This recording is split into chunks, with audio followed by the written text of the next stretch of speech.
इस देश में आम इंसान की जान की कोई कीमत नहीं है दोस्तों। कल कांग्रेस शासित कर्नाटक के बेंगलुरु में जो हुआ, उसने प्रमाणित कर दिया कि इस देश में आम इंसान जानवरों की तरह सड़क पर मरता रहेगा, मगर सरकारों की कान में जूं तक नहीं रेंगेगी। आपके सामने दो तस्वीरें दोस्तों, आधे स्क्रीन पर देखिए। स्टेडियम के अंदर आरसीबी के जीत का जश्न, और बाहर देखिए किस तरह की भगदड़ मच रही थी। यह कांग्रेस की कर्नाटक सरकार की आपराधिक लापरवाही है। इस भगदड़ के चलते 11 लोगों की मौत हुई है, जिनमें कई औरतें और बच्चियां शामिल हैं। सीधा सा सवाल दोस्तों, जब आपसे यह भगदड़ मैनेज नहीं हुई तो आपने यह जश्न आयोजित क्यों किया? यह कहने से आपकी जिम्मेदारी नहीं बच जाएगी कि कम से कम हमने रोड शो नहीं होने दिया। सवाल यह कि आखिर यह आयोजन होने क्यों दिया गया, अगर आप चिन्नास्वामी स्टेडियम के बाहर भीड़ पर कंट्रोल ही नहीं कर पाए। मैं आपके सामने दोस्तों एक बड़ी सी तस्वीर दिखाता हूं। यह देखिए कितना बड़ा हुजूम था जो स्टेडियम के बाहर मौजूद था। मैं आपसे एक सवाल पूछना चाहता हूं। हमने एक रात पहले देखा था पूरे बेंगलुरु में, पूरे कर्नाटक में किस तरह का जश्न मन रहा था। क्या सरकार को अंदाजा नहीं था कि इतनी बड़ी भीड़ वहां आ सकती है? एक बार फिर इस तस्वीर को देखिए, कितनी बड़ी तादाद में लोग बाहर मौजूद हैं। क्या इस भीड़ के लिए आपको इंतजाम नहीं करने चाहिए थे? आज कांग्रेस सरकार माफी मांग रही है, चलिए कम से कम माफी मांगी है, खामोश नहीं रहे। सिद्धरमैया प्रेस कॉन्फ्रेंस कर रहे हैं, चलिए कम से कम प्रेस कॉन्फ्रेंस किया है, क्योंकि हमें याद है कि कुंभ के दौरान मुख्यमंत्री आदित्यनाथ के क्या तेवर थे। आज हम इस घटनाक्रम की बात करेंगे, सरकार को कटघरे में रखेंगे, मगर सबसे पहले दोस्तों आपके सामने मीडिया के दोहरे मापदंड। हर गुजरते दिन के साथ आम जनता का इस मीडिया में विश्वास खत्म होता जा रहा है। मैं आपके सामने टॉनिक परी के दोहरे मापदंड की एक मिसाल पेश करना चाहूंगा, और आगे भी मीडिया के दोहरे मापदंड आपके सामने मैं पेश करूंगा। जब कुंभ में भगदड़ मची थी, तब मोहतरमा क्या कह रही थी? अफवाहों पर न जाएं कतई नहीं, भव्य और दिव्य कुंभ जारी है। आधिकारिक आंकड़ों में 35 लोग मारे गए थे, इंडिपेंडेंट आंकड़ों में कम से कम 100 लोगों की मौत हुई थी। ये लोग इस तरह से कुंभ में, इनके ये तेवर थे इस मीडिया के। और कल देखिए साहब, अचानक हिम्मत आ गई। मोहतरमा क्या कह रही हैं? ये क्या बेहूदगी है? 11 लोगों की मौत हो गई, 50 से ज्यादा जख्मी हो गए, कई की हालत गंभीर है, और कर्नाटक सरकार आरसीबी के खिलाड़ी चिन्नास्वामी स्टेडियम में जश्न में मशगूल हैं। आप जानते हैं एनडीटीवी का एक क्लिप वायरल हो रहा है, उसके अंदर उनके एक एंकर हैं मनोज्ञा लोईवाल, किसी ने कुंभ का जिक्र कर दिया। मोहतरमा इतना बौखला गई, यहां कुंभ का जिक्र मत कीजिए। बिल्कुल सही कहा आपने, कुंभ का जिक्र मत कीजिए, क्योंकि जब कुंभ का हादसा हुआ था तब तुम्हारे मुंह पर ताला लगा हुआ था, तब तुम में हिम्मत नहीं थी सवाल करने की। मगर जैसे मैंने कहा ना दोस्तों, सरकार को कटघरे में रखने की जरूरत है। आज कहीं ना कहीं कांग्रेस के नेता बीसीसीआई के उप सचिव राजीव शुक्ला खुद को एक्सपोज कर रहे हैं। आपने त्वरित प्रेस कॉन्फ्रेंस की, आपने माफी मांगी, स्वागत योग्य कदम है, मगर इसका मतलब यह नहीं कि आप अपनी जवाबदेही से बच जाएंगे। एक एक करके आपके सामने कुछ तस्वीरें मैं पेश करना चाहता हूं दोस्तों। सबसे पहले तो मैं माफी मांगना चाहूंगा दोस्तों, क्योंकि जो तस्वीरें मैं आपके सामने पेश करने वाला हूं वो विचलित कर देने वाली तस्वीरें हैं। सबसे पहले दोस्तों इस तस्वीर को देखिए, इस चेहरे पर थपेड़े मारे जा रहे हैं। क्यों? ताकि इन्हें बचाया जा सके, इन्हें रिवाइव करने की कोशिश की जा रही है।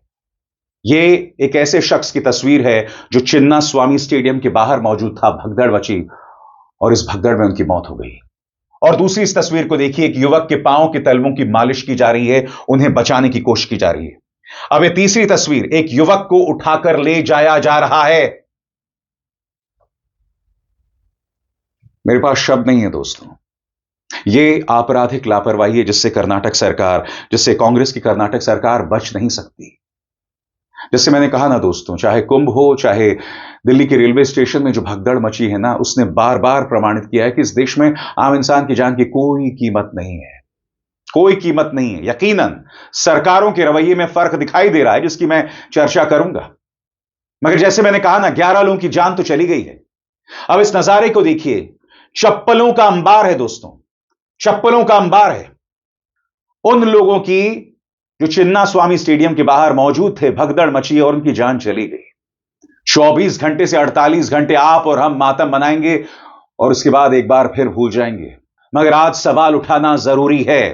मैं आपके सामने आज तक के पत्रकार विक्रांत गुप्ता का एक क्लिप पेश करना चाहता हूं। विक्रांत गुप्ता का यह कहना है कि पुलिस ने आयोजन की अनुमति से मना कर दिया था, मगर आरसीबी ने कहा कि जश्न होना चाहिए। स्वाभाविक सी बात है कि आरसीबी से भी सवाल किया जाएगा, मगर पहले सुनिए विक्रांत गुप्ता दरअसल क्या कह रहे हैं। लेकिन लास्ट हमारे सहयोगी वहां पे थे और सगे जो हमारे वहां के रिपोर्टर हैं, उन्होंने बताया था कि पुलिस ने मना कर दिया था। बैंगलोर पुलिस ने मना कर दिया था कि हम ये जो ओपन बस परेड है वो नहीं करा सकते, हम इतनी सुरक्षा नहीं दे सकते। अब जिम्मेदारी किसकी है? कोई नहीं। बीसीसीआई कह रही थी हम क्या कर सकते हैं, वो तो एक फ्रेंचाइजी है, चलो ठीक है। फ्रेंचाइजी कह रही है जी हम क्या कर सकते हैं, हमने तो जी देखिए सारी बात की थी। बैंगलोर पुलिस ने मना किया था, बैंगलोर पुलिस ने दोपहर तक मना किया था और आपने सारी खबरें देखी होंगी कि उसके बाद आरसीबी ने कहा कि नहीं नहीं कम से कम थोड़ी देर के लिए, छोटे डिस्टेंस के लिए परमिशन दे दीजिए। यार आप जीत गए यार, आपको नहीं मालूम कि पुलिस मना कर रही है? और जब पुलिस मना कर रही है यार, आपका क्या मतलब बनता है उनको फोर्स करने का? आज ये जो जिंदगी गई है वो किसकी जिम्मेदारी है? ऐसा तो मैं मान नहीं सकता कि अंदर जो खिलाड़ियों को आप लेकर गए को या प्रशासन को या सरकार को पता नहीं था कि जिंदगी चली गई है। वहां पे लोगों की मौत हो रही है और अंदर यार ये लोग सेलिब्रेशंस करवा रहे थे, अंदर भी 40,000 लोग बैठे होंगे। मैंने फिर कहा दोस्तों, बावजूद इसके सरकार को बचने का रास्ता नहीं दिया जा सकता। आज जश्न की ये तस्वीरें निहायत ही क्रूर महसूस होती हैं, क्योंकि जब बाहर भगदड़ मच रही थी तो इस तरह से जश्न मनाया जा रहा था। वो जश्न की आवाजें भी आपको सुननी चाहिए, क्योंकि इससे आपको ये पूरा जश्न इतना बेमानी लगेगा। क्योंकि जब ये तस्वीरें अंदर थीं, तब बाहर भगदड़ में कई लोग मारे जा रहे थे। देखिए किस तरह से जश्न मनाया जा रहा था।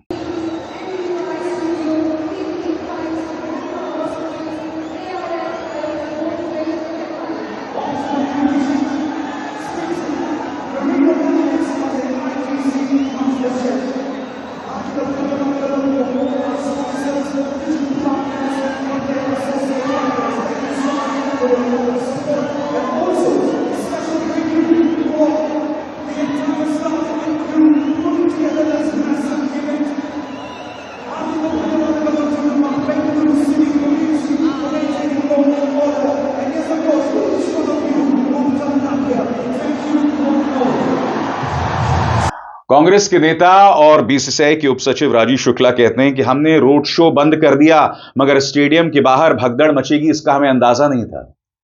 तो क्या इससे सरकार की जिम्मेदारी खत्म हो जाती है? सुनिए राजीव शुक्ला के शर्मनाक बोल, सुना जाए। जो हुआ वो तो ठीक है, इसकी आप लोग कह भी रहे हैं, निंदा भी कर रहे हैं, लेकिन जो माफी सरकार की तरफ से मांगी, आपको लगता है कि बेहतर क्राउड मैनेजमेंट हो सकता था? ये क्या, इसीलिए तो उन्होंने रोड शो बंद किया था कि ताकि ये ना हो, भगदड़ वगैरह ना हो। लेकिन स्टेडियम के बाहर हो जाएगी इसका अंदाजा नहीं था लोगों को। आपको लगता है कि इस पर राजनीति नहीं, जो राजनीति नहीं होनी चाहिए, जो भी है सबको मिलकर डैमेज कंट्रोल करना चाहिए। और आगे बढ़ने से पहले एक जरूरी संदेश, मेरे कार्यक्रमों के लिए आप नोटिफिकेशन का इंतजार मत कीजिए। मेरे चैनल में जाइए और खुद जाकर कार्यक्रम देखिए और रहिए अपडेटेड। और हां, ज्वाइन कीजिए मेरा चैनल। देखिए यह जरूरी संदेश। स्वतंत्र और आजाद पत्रकारिता का समर्थन कीजिए, सच में मेरा साथी बनिए। बहुत आसान है दोस्तों, इस ज्वाइन बटन को दबाइए और आपके सामने आएंगे ये 3 विकल्प, इनमें से एक चुनिए और सच के इस सफर में मेरा साथी बनिए। और जैसे ही भगदड़ मचती है, कुछ देर बाद मुख्यमंत्री सिद्धरमैया प्रेस कॉन्फ्रेंस करते हैं। Deputy chief minister DK Shivakumar अस्पताल पहुंचते हैं।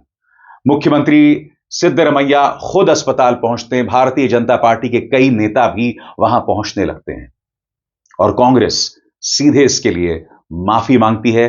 क्या कह रहे हैं डीके शिव कुमार, और उसका हिंदी में अनुवाद चलता रहेगा, आइए सुनते हैं। Blame it is this should not have happened. We never expected such a big crowd.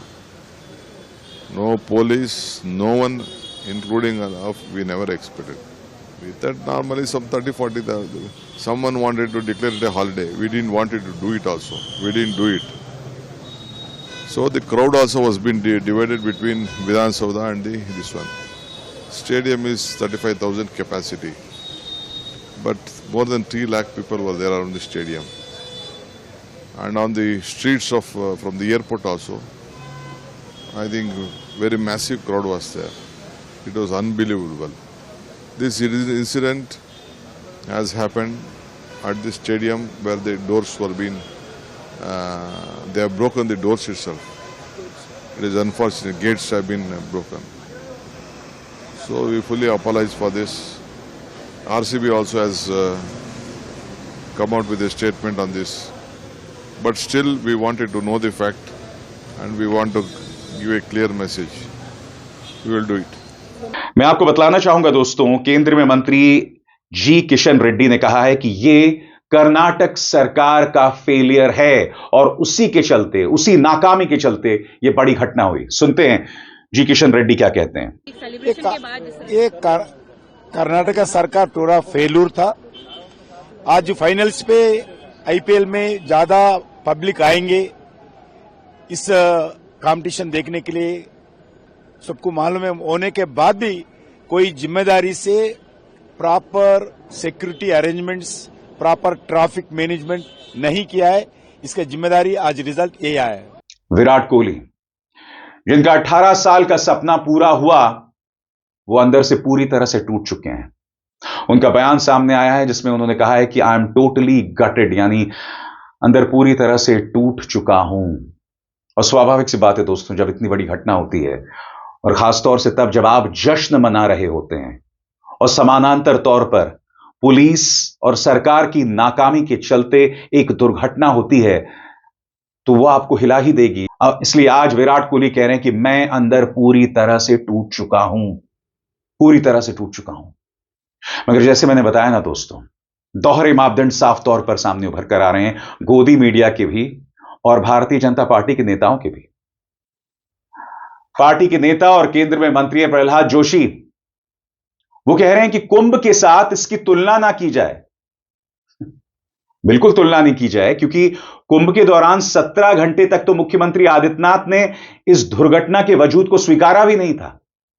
अब तक असली आंकड़ा क्या है उस पर चर्चा ही नहीं है। वहां भगदड़ क्यों मची, उसके लिए एक भी शख्स को जिम्मेदार नहीं माना गया है। ये सवाल किए जाएंगे ना। और सबसे बड़ी बात, मुख्यमंत्री सामने तो आए थे, मुख्यमंत्री योगी, मगर प्रेस कॉन्फ्रेंस नहीं किया। सुनिए क्या कह रहे Prahlad Joshi. React to such a statement. One is see, comparing to any Kumbh, or you cannot escape your responsibility. So Kumbh and these are totally uncomparable. First of all, when police denied, why did you force them to give the permission? Second point, my second question to Siddaramaiah is, after the occurrence of the death, you continued your celebration. Why did your deputy chief minister went to receive them? ये क्या है? ये सरकार का काम है। ये उप मुख्यमंत्री जाते हैं, सभी अपने अपने बेटे और पोते पोती सबको लेके आके सेल्फी में लगे हुए हैं। Nobody is bothered about what has happened to the common man. And why did you continue the celebration? At 5 o'clock, crackers were burst. And कुंभ में हुआ तो एकदम sensitive, with all sensitiveness government handled. कोई भी जाके सेल्फी नहीं ले रहा था। इधर आप आके सेल्फी लेते हैं और किसी के साथ कंपेयर करते हैं, ये ठीक नहीं है। इसका जुडिशियल इंक्वायरी होना चाहिए। यही बात केंद्र में मंत्री एचडी कुमारस्वामी कह रहे हैं। वो कहते हैं कि मैं उन्हें सलाह दूंगा कि इस घटना की तुलना महाकुंभ से ना करें। यह पूरी तरह सरकार की नाकामी है। जब सम्मान समारोह विधानसभा और चिन्ना स्वामी स्टेडियम के सामने करने की बात हुई थी, तब पुलिस अधिकारियों ने पहले ही सलाह दे दी थी। पुलिस कमिश्नर ने साफ कहा था कि दोनों जगह एक साथ सुरक्षा देना नामुमकिन है, लेकिन इस सलाह को नजरअंदाज किया गया है। बात तो सही है दोस्तों, पुलिस आपसे कहती रही, आपने अपनी पुलिस की नहीं सुनी, which is so shocking। फिर आपसे सवाल पूछा जाएगा, आपने अपने पुलिस के मशवरे को क्यों नहीं माना? स्वाभाविक सी बात है कि मुख्यमंत्री सिद्धरामैया बौखलाए हुए हैं। वो ये भी कह रहे हैं कि जब कुंभ में हादसा हुआ था तब मैंने आलोचना नहीं की थी, मगर कुंभ के दौरान अपनी जवाबदेही से भारतीय जनता पार्टी लगातार बच रही थी। मुख्यमंत्री सिद्धरामैया पूछ रहे हैं कि आखिर क्यों? सुना जाए वो क्या कह रहे हैं। ಇದು ಬೇಕಾದಷ್ಟು ಕಡೆ ನಡೆದಿದ್ದಾವೆ, ಆದ್ರೆ ನಾನು ಎಲ್ಲನೂ ಈಗ ಡಿಫೆಂಡ್ ಮಾಡ್ಕೊಳಕ್ ಹೋಗಲ್ಲ. ಅಲ್ಲಿ ನಡೆದಿದ್ದಾವೆ, ಹಿಂದೆ ನಡೆದಿತ್ತು, ಇದರಲ್ಲಿ ಕುಂಭಮೇಳದಲ್ಲಿ ನಡೆದಿತ್ತು ಅಂತ ಹೇಳಿ ಇಲ್ಲಿ ಡಿಫೆಂಡ್ ಮಾಡ್ಕೊಳಕ್ ನಾನು ಹೋಗಿದ್ದೀನ? ಕುಂಭಮೇಳದಲ್ಲಿ ಎಷ್ಟು ಒಂದು 50-60 ಜನ ಸತ್ತಿದ್ರು. ಸಾಕ್ಬೇಡಿ. ಯಾರು ಯಾರು ನಾನು ಟೀಕೆ ಮಾಡಿದ್ದ? ನಾನ್ ಟೀಕೆ ಮಾಡಿದ್ದೇನ್ರಿ? ನಾನ್ ಟೀಕೆ ಮಾಡಿದ್ದ? ಯಾರು ಮಾಡಿದವರು? ಕಾಂಗ್ರೆಸ್ ನಿಂದ ಬೇರೆ. ನಾನ್ ಮಾಡಿದ್ದ? ನಾನ್ ಮಾಡಿದ್ದೇನ್ರಿ? ಸರ್ಕಾರದಿಂದ ಮಾಡಿಲ್ಲ, ಕರ್ನಾಟಕ ಸರ್ಕಾರ ಮಾಡಿಲ್ಲ. कुछ देर पहले दोस्तों मैंने आपको पत्रकार विक्रांत गुप्ता की आवाज सुनाई थी। विक्रांत गुप्ता कह रहे थे कि आरसीबी की वजह से यह जश्न आयोजित हुआ, वो लगातार दबाव बना रहे थे। मैं उम्मीद करता हूं कि दूध का दूध और पानी का पानी होगा। बहरहाल आरसीबी का बयान सामने आया है। वो कहते हैं, हम मीडिया रिपोर्ट्स के जरिए बेंगलुरु में टीम के स्वागत को लेकर हुई घटनाओं से बहुत दुखी हैं। हमारे लिए सभी की सुरक्षा और भलाई सबसे ज्यादा जरूरी है। आरसीबी इस दुखद घटना में जान गंवाने वालों के लिए शोक प्रकट करती है और पीड़ित परिवारों के प्रति अपनी संवेदना जाहिर करती है। जैसे ही हमें हालत की जानकारी मिली, हमने तुरंत अपना प्रोग्राम बदल दिया और लोकल प्रशासन की सलाह और दिशा निर्देशों को फॉलो किया। हम अपने सभी फैंस से अपील करते हैं कि कृपया सुरक्षित रहें। मगर सवाल यह कि क्या आपने जोर डाला था? क्योंकि पैसे की बहुत ताकत होती है दोस्तों। इस पैसे के सामने तो सरकारें झुक जाया करती हैं और आरसीबी तो बहुत ही रिच फर्म है, फ्रेंचाइजी है। सवाल किया जाएगा और सवाल इस गोदी मीडिया से भी किया जाना चाहिए जो कुंभ के दौरान पूरी तरह से खामोश थी। कुछ देर पहले मैंने आपको इस टॉनिक परी के पुराने बयान और कर्नाटका के संदर्भ में दिए गए बयान का जिक्र किया। पहले वो कह रही थी कि दिव्य कुंभ जो है आयोजन जारी है, और यहां पर देखिए साहब कर्नाटक के बारे में उनके तेवर। अब एक और पापा की परी, उनकी आंखों में और उनकी वाणी में दर्द को महसूस कीजिएगा साहब। मगर कुंभ के दौरान ये सब गायब था। मानो जो लोग कुंभ में मारे गए वो इंसान नहीं थे। इनकी शर्मनाक पत्रकारिता की एक मिसाल देखिए। किसी की जीत का जश्न कैसे किसी के लिए मौत के मातम में बदल गया, इसका आज एक ब्लैक एंड वाइट विश्लेषण करेंगे, क्योंकि आज ये सवाल पूछने का वक्त है कि जीत जिंदगी से बड़ी कैसे हो गई। आखिर अगर इतने सारे, मतलब आप छोटी जो नाम सुनेंगे, 13 साल की बच्ची दिव्यांशी, क्या गलती थी उसकी? 26 साल की दिया, 21 साल के श्रवण, एक बच्ची जिसका अभी तक नाम नहीं पता चल पाया है, 17 ईयर ओल्ड मेल अननोन लिखा हुआ है, भूमिक 20 साल की उम्र, क्या मतलब जिंदगी की शुरुआत जिसे आप कह सकते हैं। श्रवण 21 साल, 20 साल के एक और ऐसे ही व्यक्ति, सबकी क्या गलती थी? ये तो फैन रहे होंगे आरसीबी के, विराट कोहली के, लेकिन आखिर क्यों ऐसी नौबत आई कि 11 लोगों की अव्यवस्था में जान चली गई? जैसे मैंने कहा दोस्तों, पत्रकारों को सवाल करना चाहिए। कर्नाटक सरकार की, कांग्रेस की कर्नाटक सरकार की यह आपराधिक लापरवाही है, उन्हें कटघरे में रखना पड़ेगा। मगर मीडिया दोहरे मापदंड नहीं अपना सकता, यानी कि एक घटना पर आप खामोश हो जाते हैं और दूसरे पर आपके तेवर जो हैं वो कुछ और होते हैं। गुल्लू को देखिए, 30 सेकंड में गुल्लू के तेवर देखिए।